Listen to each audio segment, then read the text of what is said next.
Hello everyone again, welcome to part 3 chapter 1. So we will talk about the management. So what is management? Management is basically process of achieving objective using set of resources that we have. Normally a manager is a part of the organization, and basically it assigns the administrative role to be able to coordinate the completion of the task. And also the manager needs to handle many roles that are necessary to complete the desired objectives. Managerial roles, we have information role, interpersonal role, and decisional role. So there are 3 types of role in terms of a managerial role. Informational role basically is kind of a role that is in the process of collecting, processing, and using the information that can affect the completion of the objective. Interpersonal role is basically how you interact with superior, the subordinates, with outside stakeholders and other parties that are influencing the completion of the task. Decision role is basically selecting from other alternative approaches that are out there. Also be able to resolve conflict, dilemmas, and challenges. So what is the difference between the leadership and management? A leader, by definition, influences employees so that they are willing to accomplish the objectives. So that person, the leader, is expected to lead by example and demonstrate some sort of a personality trait that install a desires that the other can follow. In other words, leadership provides purpose, direction, and motivation to those that follows. By comparison, a manager or administrator, that person creates the budget, authorizes the expenditure, and hires employees. So effective manager can be also an effective leader. And so that's something that we can think about. Sometimes people say, oh, the leaders are born. Well, you could always improve the skills of your leadership as well as your management skills. So it's some trait that maybe you might have. Maybe when you were born, it's true, but you can always improve it and make it, improve it so you can become a better leader or become a better manager as well. So we have, if in terms of the behavior of the leader, we have 3 types of leader in terms of their behavior: autocratic leaders, democratic leaders, and laissez-faire leaders. So these are 3 types of different behaviors that the leaders could have.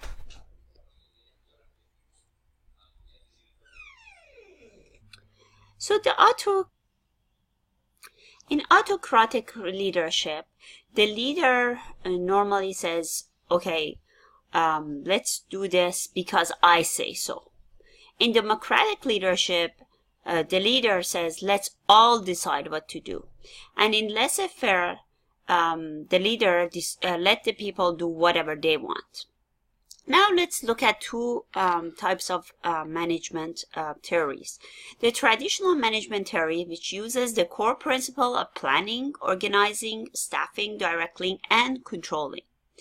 And the popular management theory, which categorizes the principle of management into planning, organizing, leading, and as well as controlling.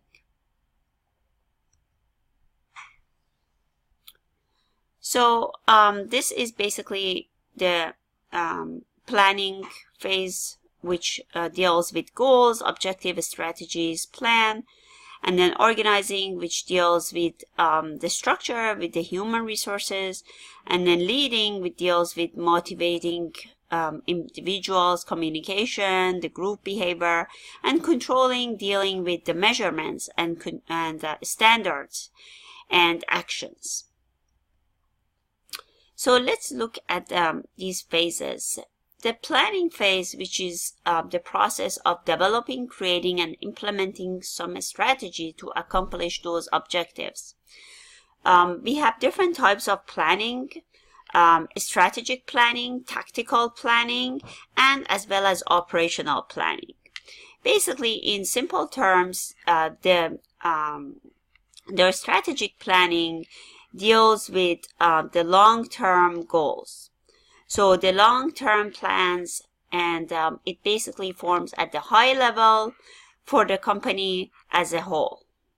Tactical leadership, which is basically short-term plans, focuses on like short-term planning, and it forms at an intermediate level, and it can apply as a such as 1 to 5 years plan.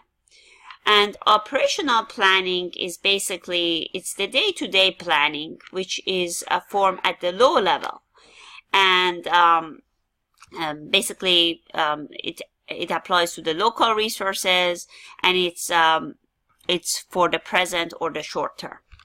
So strategic planning, long-term planning, tactical planning is shorter, between 1 to 5 years, and operational planning is the day-to-day focus of the operation.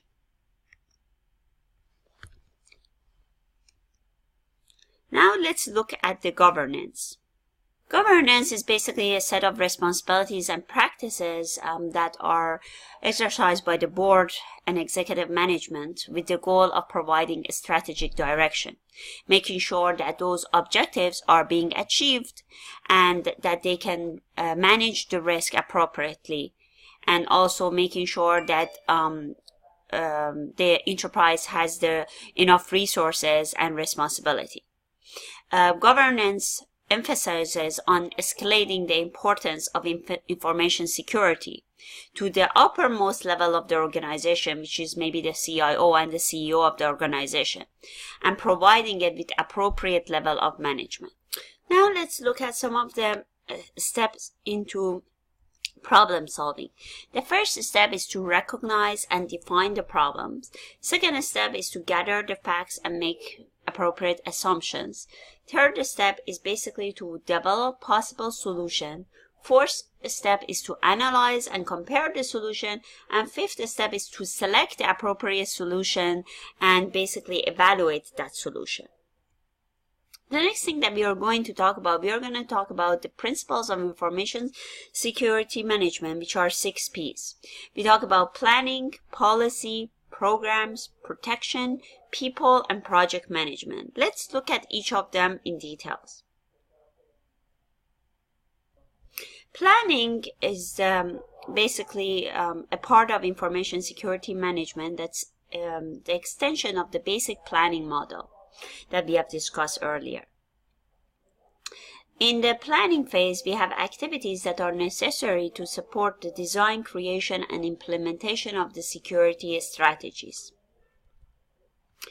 There are several types of plan that are existed, such as incident response plan, business continuity plan, disaster recovery plan, policy planning, personnel planning, training and awareness planning, risk management planning, and so on. Because the information security strategies plan must support not only the IT use and protection of information asset, but also the entire organization, it is important that the Chief Information Security Officer work closely with all the senior management in order to develop the security plan. Policy is basically setting information security rules for the organization. And there are 3 general categories of the policy: enterprise information security policy, issue-specific security policy, as well as system-specific policy. For programs, we are not going to focus on software, so not software, but operational areas within the information security divisions, which can deal with even training and awareness. Other programs could include a physical security program, such as fire testing, physical access, gates, guards, and etc. Protection, we deal with risk assessment and management. So each of these mechanisms represents some aspect of management of a specific controls in the overall security plans. And people will make or break our security measures. So we need to focus on the training aspects of the security program, and we need to make sure that we are including the security personnel as well as non-security personnel and providing them with the training. The final component is the application of true project management discipline to all elements of information security program. So we need to apply all the phases of project management into the information security program. It's true that information security is not a project, it's a process. So each element of information security program must be managed as a project, even if the overall program is ongoing. So how can information security be both a process and a project? In fact, it is a continuous series of projects, basically. So we can take it as a project, but it's continuous project. Some aspects of information security are not based on project based, but a lot of them are based on the operation, and it is ongoing. So let's summarize what we have discussed. Because the IT is the base of the businesses nowadays, the information security becoming important as well. From the information security perspective, companies, they have to think about the communities of interest, not only the information security personnel, but also the IT personnel, as well as non-technical managers and professionals as well. We talk about the CIA triangle, which is a model for security, and it's based on confidentiality, integrity, and as well as availability. To make sound decision about information security management must be informed about the threats to its people, application, data, and as well as information systems.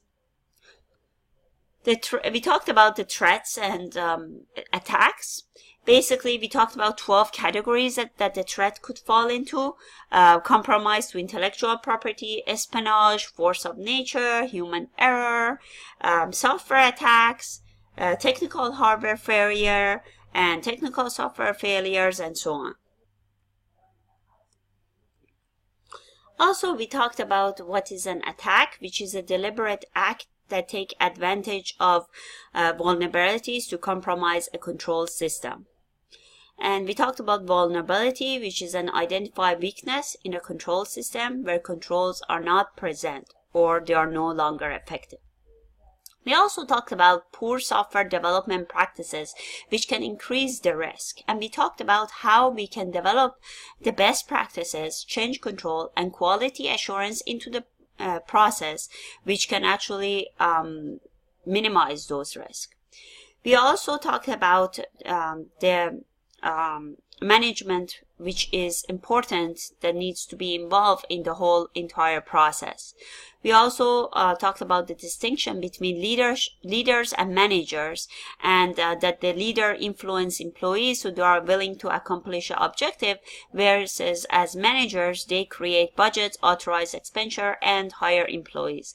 But we said that both leaders and the managers, they need to work together, and also managers need to have leadership skills, and leaders, they need to have management skills.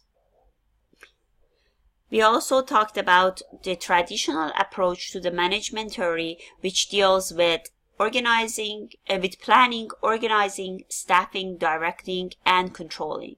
And we also talk about another approach to the management theory, which categorizes the principle of management into planning, organizing, leading, and controlling. Also, we talked about the importance of planning, and we talked about 3 different levels of planning: strategic planning, technical planning, as well as operational planning. We also mentioned that information security management operates like other management unit, but the goal and objective of the information security teams are different in that they focus on secure operation of the organizations. We said that information security is an ongoing process, but we need to also take a consideration as a project, and we need to apply all the aspects of a project into the information security.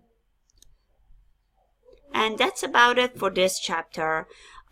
Please let me know if you have any questions and problems. You can go to the module 1 and look at the basically there's a checklist out there. Look at that checklist and then find what you need to do for this week. There is an exercise that you need to do, and also you need to introduce yourself. That's basically for the class participation. So there are 2 things that are due this week, and it's due next week actually. Also, please let me know if you have any questions. You can email me, and I'm gonna be answering your question any time of the day. Doesn't matter if it's 12 a.m. or something, I will reply to you. And I hope you have a great semester. So see you next week. Bye-bye.